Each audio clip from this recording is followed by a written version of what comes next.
کی شان تو دیکھیں. حضور فرماتے ہیں سارا سال جنت سجائی جاتی ہے.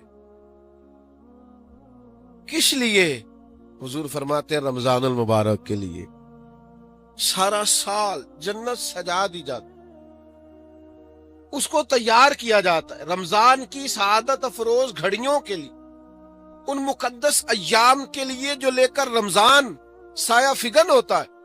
اس کے لیے پورا سال جنت کو سجایا جاتا ہے، تزئین و آرائش کی جاتی ہے. اور رمضان آتا ہے تو کریم کے کریمانہ فیصلے ہونے شروع ہو جاتے ہیں. کریمانہ فیصلے. ایک کریمانہ فیصلہ ہوتا ہے کہ دوزخ کے دروازے بند کر دو اور جنت کے سارے ہی دروازے کھول دو. کہ پوری طرح تم اپنے ذہن میں اور اپنے دل میں ایک بات بٹھاؤ کہ ایک عظمتوں والا مہینہ تم پر سایہ فگن ہونے والا ہے. عظمتوں والا. حضور نے ایک دن قبل اس کی فضیلت بیان. ہمارے ہاں یہ ہوتا ہے کہ ہم کسی چیز کی اہمیت کو لیتے ہیں لیکن سمجھتے ہیں کہ یہ کوئی روٹین ورک ہے.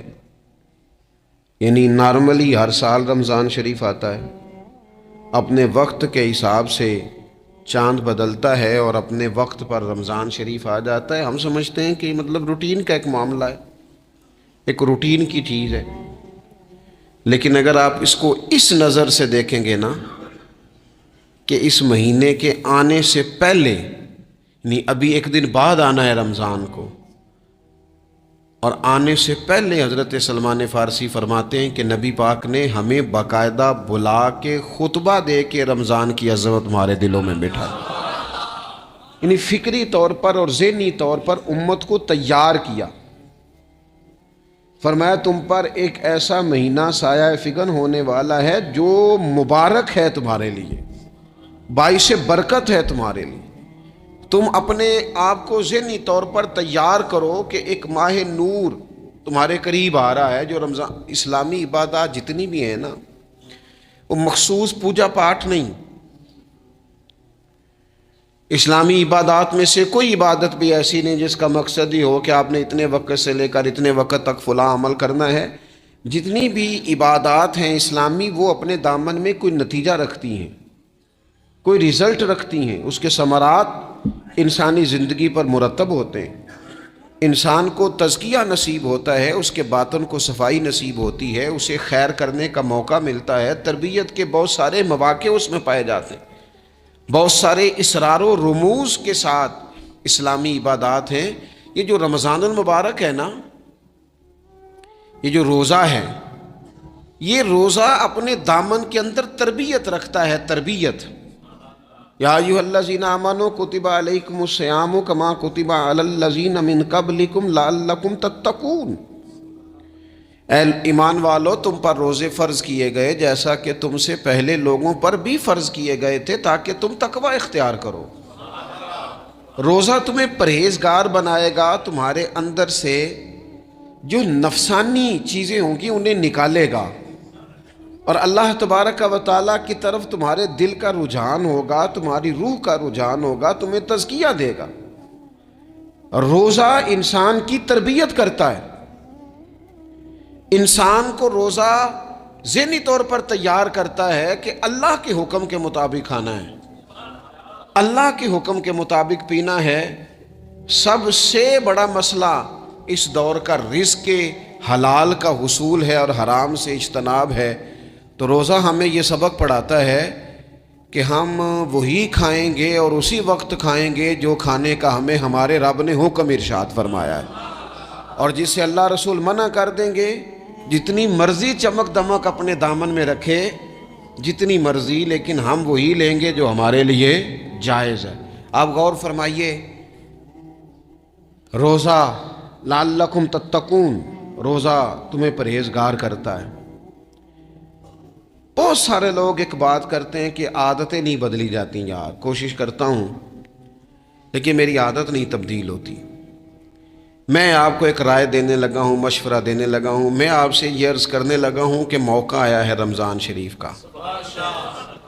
رمضان میں نہ بندہ روٹین میں اپنی عادتیں بدلتا ہے. کسی کو سویرے 7 بجے کھانے کی عادت ہے، کسی کو 9 بجے کھانے کی عادت ہے، کوئی صبح ناشتہ نہیں کرتا، دوپہر میں ہی کھاتا ہے، لیکن رمضان آیا تو عادت بدل گئی۔ 7 بجے والا بھی نہیں کھا رہا، 9 بجے والا بھی نہیں کھا رہا، دوپہر والا بھی نہیں کھا رہا، سارے سحری میں کھا رہے ہیں۔ عادت بدل گئی، بالکل طبیعت بدل گئی، روٹین چینج ہو گئی۔ کوئی اٹھ رہا تھا صبح فجر میں اللہ کی توفیق سے، اللہ تعالیٰ معاف فرمائے، تو کچھ ایسے بھی تھے جو 9-10 بجے اٹھ رہے تھے، کچھ الحمدللہ فجر پڑھ کے چلو کسی وجہ سے پھر سو گئے، 10-11 بجے اٹھ رہے تھے، روٹین بدلی ہوئی تھی۔ رمضان آیا تو بدل گئی، سارے سحری میں اٹھ رہے ہیں، تہجد کے وقت سب کی آنکھ کھل رہی ہے، بالکل روٹین بدل گئی، حالات بدل گئے، معاملات تبدیل ہو گئے، اوقات تبدیل ہو گئے، دفاتر کے ٹائم تبدیل ہوئے، اسکولوں کے نظام تبدیل ہوئے، مدارس کے اوقات تبدیل ہوئے، ہر چیز کے اندر تبدیلی آئی۔ معنی کیا ہے؟ کہ اللہ نے تمہیں موقع دیا ہے کہ عادتیں بدلی جا سکتی ہیں، اپنے آپ کو تبدیل کیا جا سکتا ہے، لائف سٹائل کو چینج کیا جا سکتا ہے، یہ موقع آیا ہے۔ ایک مہینہ ہے پورا، 2-3 دن 4 دن آپ کی روٹین بگڑ جائے نا سونے کی، یعنی روٹین سے ہٹ کے آپ سونا جاگنا شروع کر دیں تو پھر وہی روٹین بن جاتی ہے، پھر اسی ترتیب سے انسان سارے کام کرتا ہے۔ تو رمضان میں روٹین چینج ہوگی، سارے تہجد میں اور سحری میں اٹھیں گے، تو اللہ کرے نا یہ روٹین قائم رہے۔ رمضان میں تو اٹھتے تھے سحری کرنے کے لیے، تو اللہ کرے روٹین بن جائے اور سارا سال اٹھیں تہجد کی نماز ادا کرنے کے لیے، اللہ کرے روٹین بن جائے، چیزیں تبدیل ہو جائیں۔ وہ لوگ جن کو ڈاکٹر کہہ رہے تھے کہ دوائی بھی کھانی ہے اور پرہیز بھی کرنا ہے، تو وہ کہہ رہے تھے جی دوائی کھانا تو آسان ہے، پرہیز کرنا مشکل ہے، تو بدلنے لگی ہے نا روٹین، آ گیا نا رمضان، پرہیز کا ٹائم شروع ہو گیا، لہذا بہترین فائدہ یہ ہوگا کہ رمضان میں پرہیز ہوگی، ڈائٹ پلان بالکل بنایا جا سکتا ہے، اس میں چیزوں کو بالکل مرتب کیا جا سکتا ہے۔ تو رمضان شریف کے آنے سے پہلے ذہنی طور پر اپنی عادات کی تبدیلی کا پروگرام بنائیں، عادتیں بدل جایا کرتی ہیں۔ رسول کریم دنیا میں آئے وَيُزَكِّيكُمْ، حضور تزکیہ کرنے تو آئے ہیں، عادتیں بدلنے تو تشریف لائے ہیں۔ نبی پاک نے صفائی ستھرائی کر دی، ساری ناپاک چیزوں کو نکال دیا۔ تو روٹین دیکھیں کہ رمضان میں تقوی کے حصول کے لیے اپنی عادات کو تبدیل کرنا ہے، اور اس کے لیے ذہنی طور پر اپنے آپ کو تیار کریں۔ وہ جو کہتے ہیں بچے سویرے نہیں اٹھتے، وہ روٹین بنا لیں، یہ موقع آیا ہے، ابھی سے ارادہ کر لیں کہ جناب ہم نے اس ترتیب سے اپنے گھر کو، ماحول کو، بچوں کو اس ترتیب سے ہم نے مرتب کرنا ہے چیزوں کو، یہ آپ ارادہ کریں، اللہ تعالیٰ مدد فرمائے گا۔ رمضان المبارک کی جو خاص فضیلت ہے، اس خاص فضیلت کو رمضان آنے سے پہلے ذہن میں بٹھا لیں، اور رمضان المبارک پورے کا پورا اس ذوق سے گزاریں کہ ذہن میں بات موجود ہو، ذہن میں کہ دراصل رمضان کیا ہے۔ اللہ کے پیارے رسول صلی اللہ تعالیٰ علیہ وسلم نے فرمایا، اے لوگو تم پر ایک عظیم المرتبت مہینہ سایہ فکن ہو رہا ہے۔ حضور فرماتے ہیں شہر مبارک، فرمایا یہ بڑا برکت والا مہینہ ہے، یہ برکتیں لے کے آیا ہے، یہ رحمتیں لے کے آیا ہے، یہ اپنے ساتھ عنایات لے کے آیا۔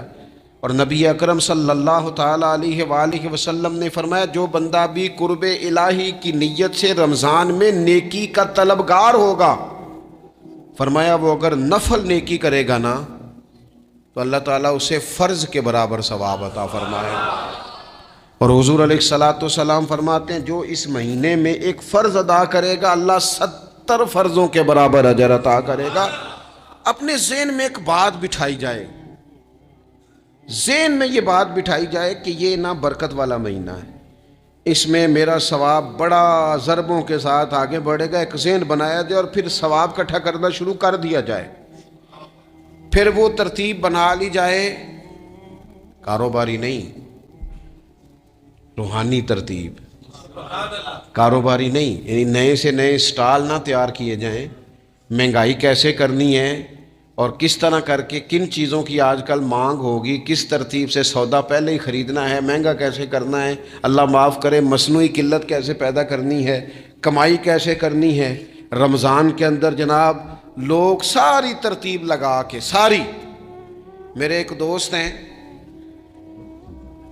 میڈیکل کے شعبے سے وابستہ ہیں، تو مجھے کہنے لگے کہ ڈاکٹر بھی اپنی روٹین بدلتے ہیں اور معدے والی ساری دوائیاں بھی اکٹھی کر لیتے ہیں کیونکہ رمضان آنے والا ہے، یہ زیادہ لوگ استعمال کریں گے. تو وہ ماحول نہ پیدا کریں کہ ہر چیز دنیا داری ہو جائے، ہر چیز دنیا داری نہیں، ہر چیز کو ایک نیا روپ دے دیا جائے اور نیا سے نیا مال کمانے کا سلیقہ بنایا جائے. میں اکثر کہا کرتا ہوں کہ رمضان تو اس لیے تھا نا کہ اس میں کم کھانا ہے، تھوڑا کھانا ہے، لیکن اگر بندہ کہے کہ میں نے صبح کا چونکہ کھایا نہیں لہذا اب شام کو اتنا کھانا ہے کہ ہفتے سے پہلے ڈاکٹر کے پاس بھی جانا ہے، میں نے وہ سارا پوری کرنی ہے روٹین، تو پھر وہ مقصد کو نہیں نہ سمجھا، پھر اس نے اس خوبصورتی کو نہیں پایا جو خوبصورتی اس کو دین دینا چاہتا تھا. ایک تو رمضان کی فضیلت کو سمجھنا ہے، اور پھر جب ہم روزہ دار ہیں، ہم نے روزہ رکھا ہوا ہے، تو نبی پاک علیہ السلام نے خود اس مفہوم کو کھول کے بیان کیا. فرمایا جس بندے نے جھوٹ نہیں چھوڑا، گناہ نہیں چھوڑا، گویا غیبت نہیں چھوڑی، بدی نہیں چھوڑی، تو اللہ کے محبوب علیہ السلام فرماتے ہیں پھر اللہ تعالیٰ کو اس کے بھوکا پیاسا رہنے کی تو کوئی ضرورت نہیں، کیونکہ لعلکم تتقون، تقوی اختیار کرنا تو روزے کا مقصد تھا. اور اگر اس نے وہ بات کو سمجھا ہی نہیں،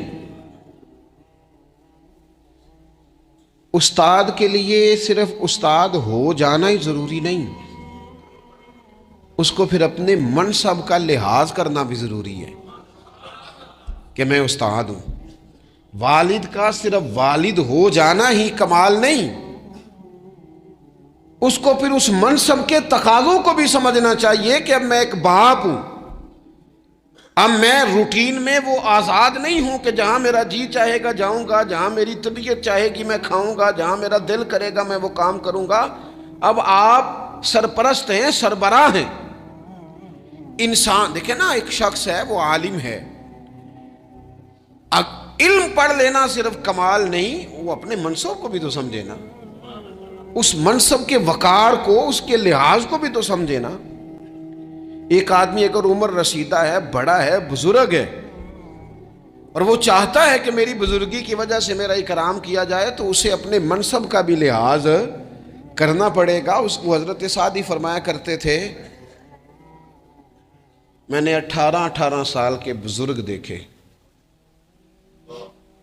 اور میں نے 75 سال کے بچے دیکھے. حضور کیا مطلب؟ فرمانے لگے عمر ہو گئی لیکن اپنے منصب کا خیال نہ کیا، عادات بچوں والی رہی. اور فرماتے میں نے ایسے لوگ دیکھے جن کو شروع وقت میں ہی اللہ والوں کی صحبت نصیب آئی، تو وہ جو بزرگی ہے وہ پھر عمر کی وجہ سے نہیں ملی، وہ اللہ نے علم اور عمل کی وجہ سے عطا فرما دی. تو اپنے منصب کا لحاظ کرنا کہ میرا یہ منصب ہے. اسی طرح جب ہم نے روزہ رکھا ہوا ہوگا نا، تو پھر ہم نے اس منصب کا بھی لحاظ کرنا ہے کہ میں روزے دار ہوں.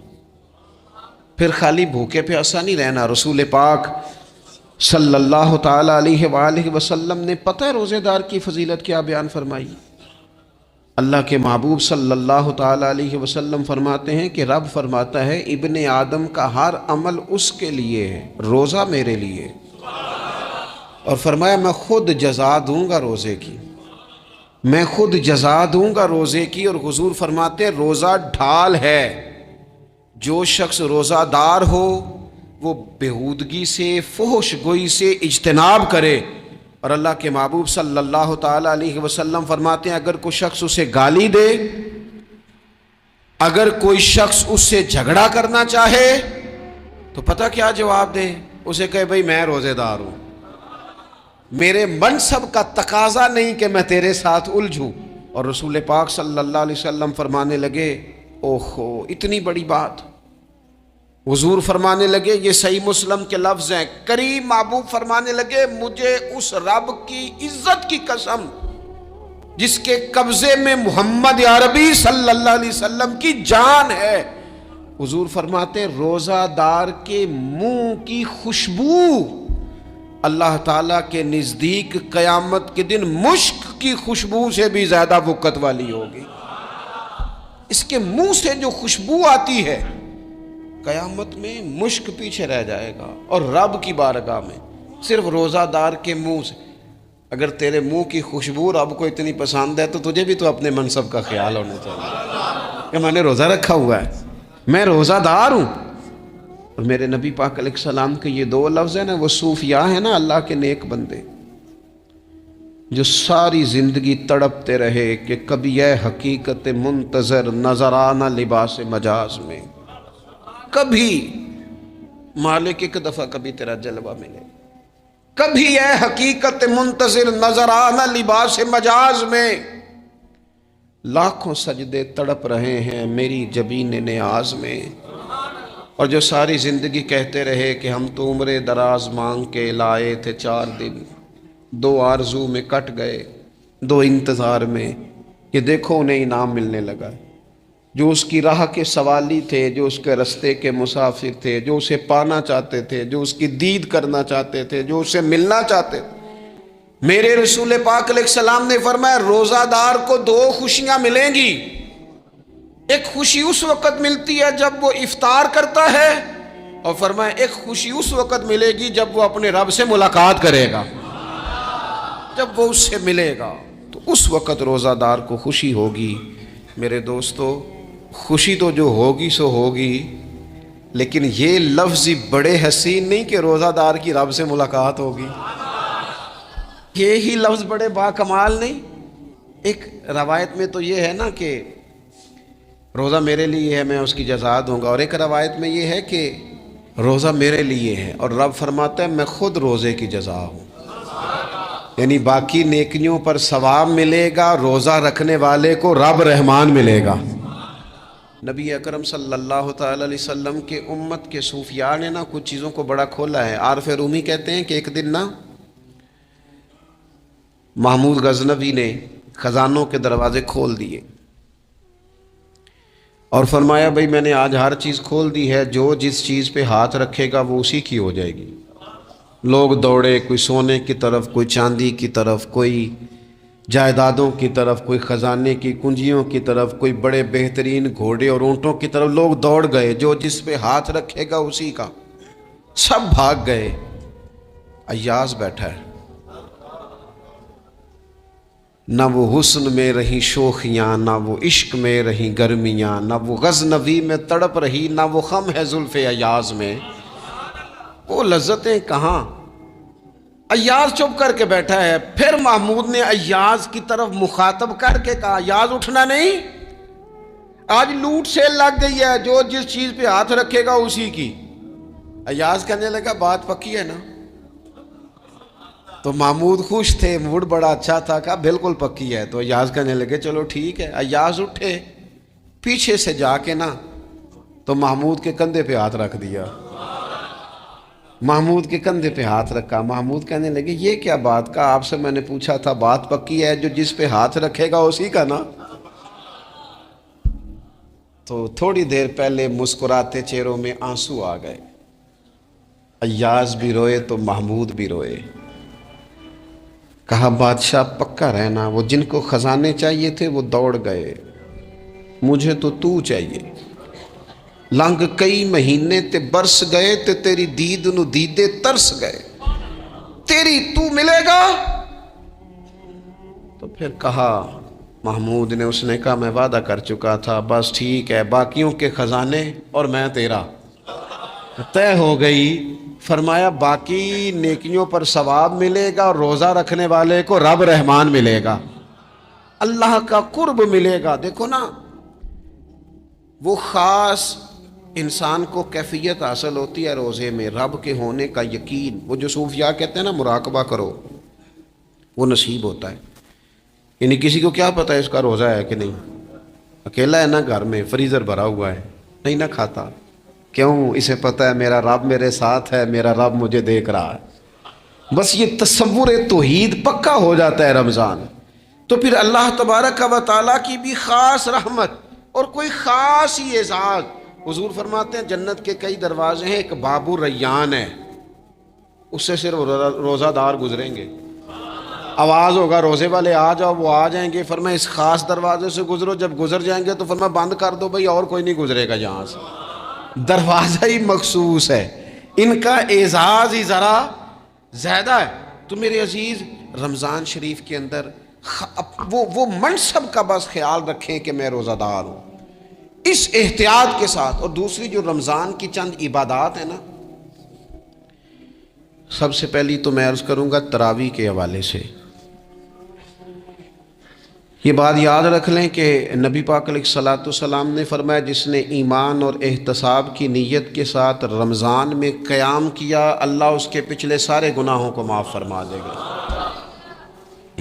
اور ایک مقام پر نبی پاک صلی اللہ تعالیٰ علیہ وسلم نے بیان کیا، یہ مشکات میں موجود ہے. حضور فرماتے ہیں رمضان اور قرآن دونوں قیامت کے دن بندے کی شفاعت کریں گے.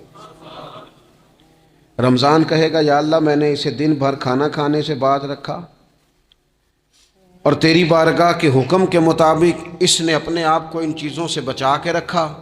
اور قرآن کہے گا مالک رات میں نے اسے نیند سے روکے رکھا. کیا مطلب؟ اس نے کھڑے ہو کے عبادت کی.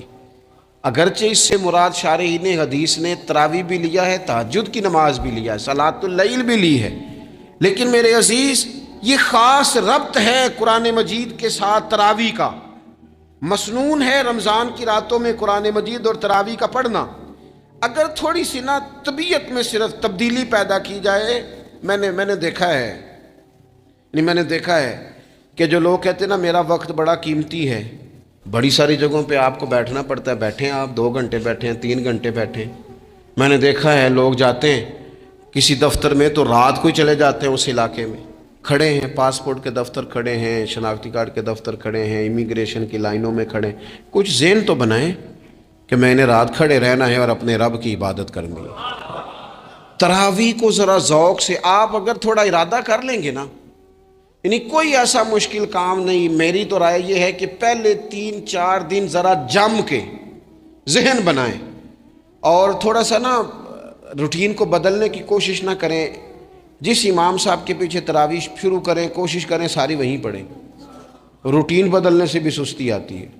ایک دن یہاں گئے، 2 دن وہاں گئے، تو یہ روٹین بدلنے سے بھی بعض اوقات سستی آتی ہے. کوشش کریں ایک جگہ پہ قرآن شریف سننا شروع کریں اور پھر پورا قرآن مجید وہیں پہ سنیں اور تھوڑا ذہن بنائیں. میں نے دیکھا ہے ہمارے استاد صاحب اس طرح کیا کرتے تھے کہ بہت تھوڑا کھانا افطاری کے وقت، تھوڑا، اور ان سے کہا جاتا آپ بزرگ آدمی ہیں، اتنا کم کھانا کیسے نظام چلے گا؟ تو فرماتے تھے میں 1 چپاتی اور آدھی چپاتی کھا لوں گا لیکن تراویح کے بعد. اب اگر زیادہ کھانا کھاؤں گا تو طبیعت میں سستی آئے گی، میرے لیے کھڑا ہونا مشکل ہو جائے. سادہ سا کھانے کے ساتھ افطاری کی جائے گی.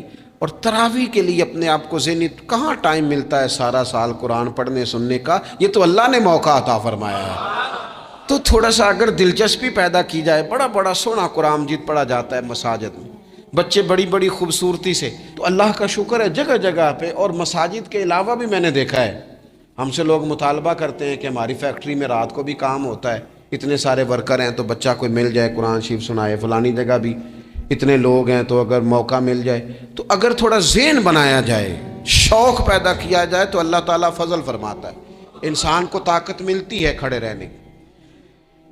ایک تو تراویح، روزہ، تراویح، اور تیسری بات ہے سحر اور افطار.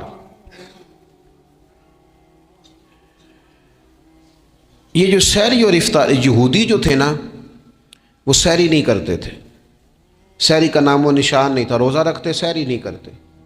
تو نبی پاک صلی اللہ تعالیٰ علیہ وسلم نے فرمایا ہمارے اور یہودیوں کے درمیان فرق ہی سحری کا ہے. اور نبی پاک صلی اللہ تعالیٰ علیہ وآلہ وسلم نے فرمایا سحری کھایا کرو، سحری کھانے میں برکت ہے. اور اگلی بات سننی آپ نے تو خوش ہو جانا ہے، سحری کو معمولی نہ سمجھے، سحری کرنا عبادت ہے. ہاں آپ مت سمجھیں کہ میں روٹی کھا رہا ہوں، یہ تو میرے سامنے دہی رکھا ہوا ہے، یہ تو سالن رکھا ہوا ہے، یہ تو اچار رکھا ہے، تو چپاتیاں رکھی ہیں. سحری کھانا عبادت ہے. آپ صبح اٹھے، آپ کی تو روٹین ہی اور تھی، تو 7 بجے کھاتے تھے، 9 بجے کھاتے تھے. یہ جو آپ صبح کھا رہے ہیں اٹھ کے سحری میں، اپنی مرضی سے تھوڑی کھا رہے ہیں. یہ تو کسی کے کہنے سے کھا رہے ہیں، یہ تو کسی کے بٹھائے بیٹھے ہیں. یہ جو سحری کا لنگر ہے یہ رب رسول کی رحمت کے ساتھ عطا ہوتا ہے. یہ کرم ہے، یہ اللہ رسول کے بٹھائے بیٹھے. کیا میرے رسول پاک صلی اللہ تعالی علیہ وآلہ وسلم نے بات کھولی ہے. ترغیب و ترہیب میں حدیث ہے، اللہ کرے یہ کبھی چسکا لگ جائے، یہ والا مزہ آ جائے تو پھر تو گھر میں دسترخوان نہیں بچھا ہوا ہوگا، پھر تو رنگ ہی کوئی اور ہوگا.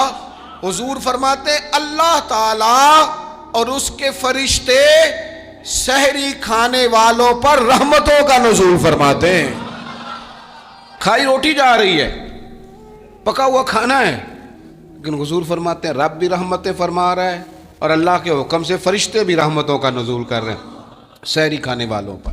تو خوب توجہ سے، ذوق سے، شوق سے. اور پھر جو افطار کا معاملہ ہے، حضور فرماتے ہیں جب روزہ کھولنے والا روزہ کھولتا ہے تو جو دعا مانگتا ہے رب قبول فرما لیتا ہے. یعنی افطار کا وقت ایسا ٹائم ہے جو دعاؤں کی قبولیت کا وقت ہے. افطار کرنا بھی ہے، کرانا بھی ہے. مہنگائی ذرا عروج پہ چلی گئی ہے. میں بار بار کہتا ہوں، مجھ سے نا لوگ دعا کے لیے مجھے کہتے کہتے اپنے کئی دکھ بتا دیتے ہیں. تھوڑا سا نا افطاریاں مہربانی فرمائیے گا سیاسی نہ کیجیے گا. وہ جن سے مال لیتے ہیں، وہ جن کو مال دیتے ہیں، وہ جن سے ووٹ لینے ہیں، وہ جنہوں نے ووٹ لینے ہیں، اس بنیاد پر سحر افطار کے بندوبست نہ کریں رضائے الہی کے لیے. میرے محبوب فرماتے ہیں جس نے رب کی رضا کے لیے کسی کو افطار کرایا، جتنا ثواب اللہ روزہ رکھنے والے کو دے گا اتنا افطار کرانے والے کو بھی عطا کرے. اور ایک حدیث تو آپ پڑھیں گے تو جھوم جائیں گے، سنیں گے تو خوش ہو جائیں گے. المعجم الکبیر میں موجود ہے. نبی پاک علیہ السلام فرماتے ہیں جس نے حلال کھانے اور حلال پانی سے کسی کا روزہ افطار کرایا نا، ذرا دیکھنا غریبوں کے گھروں کو جھانکنا، ذرا اپنے عزیزوں میں ایک نظر دوڑا لینا، ذرا رمضان کی نیت کر کے رمضان سے پہلے ہی غرباء تک راشن پہنچا دینا، ان کی فکر دور ہو جائے. وہ پہلی شام ہی اپنے بچوں کے ساتھ آسودہ حال ہو کے بیٹھیں. دیکھ لینا یہ نہ ہو کہ ایک بھائی کھل کے کھا رہا ہو اور دوسرے کے بچے منتظر ہوں کہ آج سحر افطار میں کیا کرنا ہے. اپنے گلی محلے میں دیکھ لینا. ہم اس رسول کے ماننے والے ہیں جنہوں نے فرمایا میں اسے مومن ہی نہیں جانتا جو پیٹ بھر کے کھائے اور اس کا ہمسایہ بھوکا رہ جائے. تھوڑا سا اپنے ارد گرد نظر ڈال لینا. المعجم الکبیر میں حدیث موجود ہے. اللہ کے پیارے رسول صلی اللہ تعالی علیہ وسلم نے فرمایا جس نے حلال پانی سے، حلال روٹی سے کسی کا روزہ افطار کرایا تو فرمایا فرشتے اس بندے کے لیے رمضان کے دنوں میں، رمضان کی گھڑیوں میں دعا کرتے ہیں اور جناب جبریل امین اس کے لیے شب قدر کی رات دعا کرتے ہیں. حضرت جبریل شب قدر میں دعا کریں گے خاص رات، یا اللہ اس بندے پر فضل فرما، اس نے تو غریب آدمی کو افطار کرا. یہ ایک عبادت ہے، اس عبادت کا خیال کریں. پھر اعتکاف آئے گا، رمضان کے آخری 10 دنوں کا اعتکاف. اسلام میں رہبانیت نہیں ہے، لیکن کبھی کبھی سب سے کٹ کے اپنے رب کے ساتھ جڑ جانا. کچھ رات کی عبادتیں، کچھ تنہائی کے اذکار، کچھ درود و سلام کا ذوق. یہ ان ساری خوبصورتیوں میں سے ایک خوبصورتی اعتکاف بھی ہے. اللہ کے پیارے رسول علیہ الصلوۃ والسلام ہمیشہ اعتکاف کرتے. اور حضرت عطا بن رباح رضی اللہ تعالیٰ عنہ کیسی خوبصورت بات ارشاد فرماتے ہیں معتکف تو اس آدمی کی طرح ہے جیسے کسی بندے کو کسی کے ساتھ کوئی کام پڑ جائے نا تو وہ جا کے اس کے دروازے پر بیٹھ جاتا ہے کہ جب تک میرا کام ہوگا نہیں میں جاؤں گا نہیں. فرماتے ہیں یہ اعتکاف والا بھی آ کے رب کریم کے گھر بیٹھ گیا ہے کہ جب تک تو معاف نہیں کرے گا میں جاؤں گا نہیں، جب تک تو بخشش نہیں کرے گا میں اس دروازے سے ہٹوں گا نہیں. حضرت ابن عباس رضی اللہ تعالیٰ عنہ نبی پاک علیہ السلام کے روضہ انور کی طرف اشارہ کر کے کہا کرتے تھے زیادہ دیر نہیں ہوئی، اشارہ کر کے کہتے تھے زیادہ دیر نہیں ہوئی، اس روضہ مبارک میں آرام فرما. رسول رحمت علیہ السلام سے میں نے اپنے کانوں سے سنا ہے، اور جب یہ بات ارشاد فرماتے تھے تو روتے بھی تھے. فرماتے ہیں میں نے خود نبی پاک علیہ الصلاۃ والسلام سے سنا ہے کہ جو شخص اللہ تعالیٰ کی رضا کے لیے ایک دن کا بھی اعتکاف کرے گا نا، اللہ تبارک و تعالیٰ اس کے اور جہنم کے درمیان 3 خندقوں کی آڑ بنا دے گا، اور فرمایا ان کی مسافت زمین و آسمان سے بھی زیادہ ہوگی۔ یہ 3 خندقیں اتنی بڑی جن کی چوڑائی زمین آسمان سے بھی زیادہ ہوگی، ایک دن اعتکاف کر لے تو اللہ اس بندے کو دوزخ سے اتنا دور فرما دے گا۔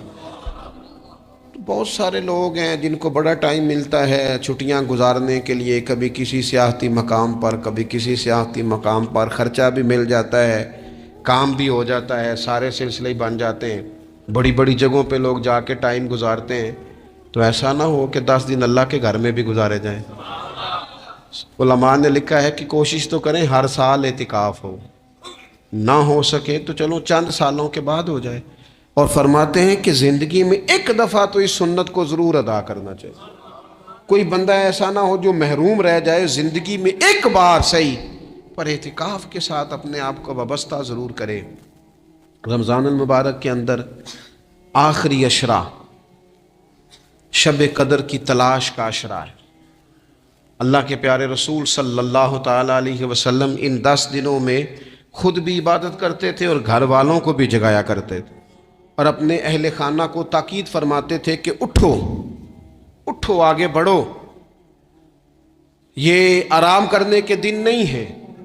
ہمارے ہاں یہ ہوتا ہے کہ وہ جو آخری 10 دن زیادہ عبادت کے تھے، شب قدر کی تلاش کے تھے، وہ آخری 10 دن سارے بازار میں گزر جاتے ہیں، کپڑے سلوائے جا رہے ہیں، کپڑے خریدے جا رہے ہیں، جوتے خریدے جا رہے ہیں، واپس کیے جا رہے ہیں، دوبارہ لیے جا رہے ہیں، سفر ہو رہا ہے، آنا جانا ہو رہا ہے، عیدیاں بٹ رہی ہیں۔ تو یہ سارے کام جو آخری عشرے میں کرنے ہیں، جو زیادہ عبادت کے دن تھے، وہ سارے کام تو رمضان سے بھی پہلے کر لینے چاہیے۔ کپڑے رمضان سے پہلے خریدے جائیں، پہلے سلوا لیے جائیں، جوتے پہلے لے لیے جائیں، ضرورت کے کام پہلے کر لیے جائیں، جہاں آپ کو جو بانٹنا ہے وہ رمضان سے پہلے کریں۔ وہ مفت کی اپنے دل کو مطمئن کرنا کہ اب میرے پاس یہ بڑے میں خیر کا کام کرنے نکلا ہوا ہوں، میں عیدی بانٹنے جا رہا ہوں، یہ پہلے بانٹنے تھے۔ یہ عجیب بات ہے کہ جو زیادہ وقت مسجد میں گزارنے کا ٹائم تھا وہ سارا ہم نے ضائع کر دیا، وہ ادھر ادھر بازاروں کی نظر ہو گیا، میل ملاپ کی نظر ہو گیا۔ تو اگر چیزوں کو مرتب کیا جائے، میں تو دوستوں سے کہا کرتا ہوں، زکوٰۃ کا حساب، صدقات کا حساب، صدقات فطر کا حساب، جتنے بھی روٹین کے کام ہیں اس کو کوشش کریں رمضان شریف سے پہلے آپ ترتیب دیں، آپ ان چیزوں کو پہلے سے مرتب کریں تاکہ وہ بہترین ہو جائیں۔ ہم تو اس دین کے ماننے والے ہیں جہاں نیت کرو تو اجر شروع ہو جاتا ہے۔ آپ رمضان کی نیت سے جو آج خرچ کریں گے اس کو اللہ تعالیٰ رمضان کے ثواب کے برابر ہی اجر عطا فرمائے گا۔ لیکن وہ ہم نا کچھ لوگ بڑا ایک صاحب مجھ سے کہنے لگے جی میں نے سنا ہے صدقہ فطر آخری عشرے میں ہی دینا چاہیے۔ میں نے کہا آپ کا پروگرام تب دینے کا، اس لیے آپ نے یہ گاڑا کر کے سن لیا، ذرا اس کو آپ نے زیادہ غور سے سن لیا ہے۔ آپ جب ضرورت محسوس کریں، جب آپ سمجھیں کہ کسی کو ضرورت ہے، ضرورت کے وقت کوئی چیز کام نہ آئی تو پھر کب جا کے کام آئی۔ تو میری آپ سے یہ اپیل رہے گی کہ پہلے سے چیزوں کو مرتب کریں، معاملات کو پہلے سے طے کریں۔ وہ لوگ بڑے اچھے ہوتے ہیں جو وقت پر منصوبہ بندی کرتے ہیں، جو چیزوں کو ٹائم پہ مرتب کرتے ہیں۔ وہ ٹائم جو ہمارا بالکل اللہ کی بارگاہ میں حاضری کا ہے، عبادات کا ہے، اگر وہ سارا گاڑیوں کی نظر ہو جائے گا، اسفار کی نظر ہو جائے گا تو ہم نے حاصل کیا کیا۔ ایک بات آخر میں بڑے درد کے ساتھ آپ کی خدمت میں عرض کرنی ہے، ہر سال کہتا ہوں، اس سال بھی کہوں گا، ذاتی اخراجات کو کچھ کم کیا جائے۔ ذاتی اخراجات نہ کچھ لوگوں کے بہت زیادہ ہیں، ان کے اپنے لباس کے، کپڑوں کے، اور وہ اخراج میں نے پچھلے جمعے بھی کہا تھا، اسلام ذبائش کی اجازت دیتا ہے، نمائش کی اجازت نہیں دیتا۔ نمائش والے کام اگر تھوڑے چھوڑ دیے جائیں کچھ بھی نہیں ہوتا۔ میں تو شاید اگر میں سینکڑوں کہہ دوں تو غلط نہیں ہوگا، لیکن 20 تو لوگ ایسے ضرور ہوں گے کہ جو عید ساری سو کے گزارتے ہیں، سارا دن سوئے رہتے ہیں، پتہ نہیں وہ اتنے مہنگے مہنگے کپڑے کس لیے خریدتے ہیں۔ عید کی نماز پڑھی سو گئے، اور بھئی آپ کا فون بند تھا جی میں سو رہا تھا جی، تو بھئی وہ جو آپ نے 1.5 مہینہ درزی کے پاس آنا جانا لگایا وہ کس مقصد کا؟ رات کوئی پہننا تو کوئی پرانا جوڑا پہن لیتے۔ ایسی مصیبت کیا بنی ہوئی تھی؟ اتنے مہنگے کپڑے خریدے، اتنا مہنگا جوتا لیا، اور دن سارا سو کے گزار دیا، ذاتی اخراجات کم کریں، پتہ کیا ہے فرق بہت بڑھتا جا رہا ہے، بہت بڑھتا جا رہا ہے۔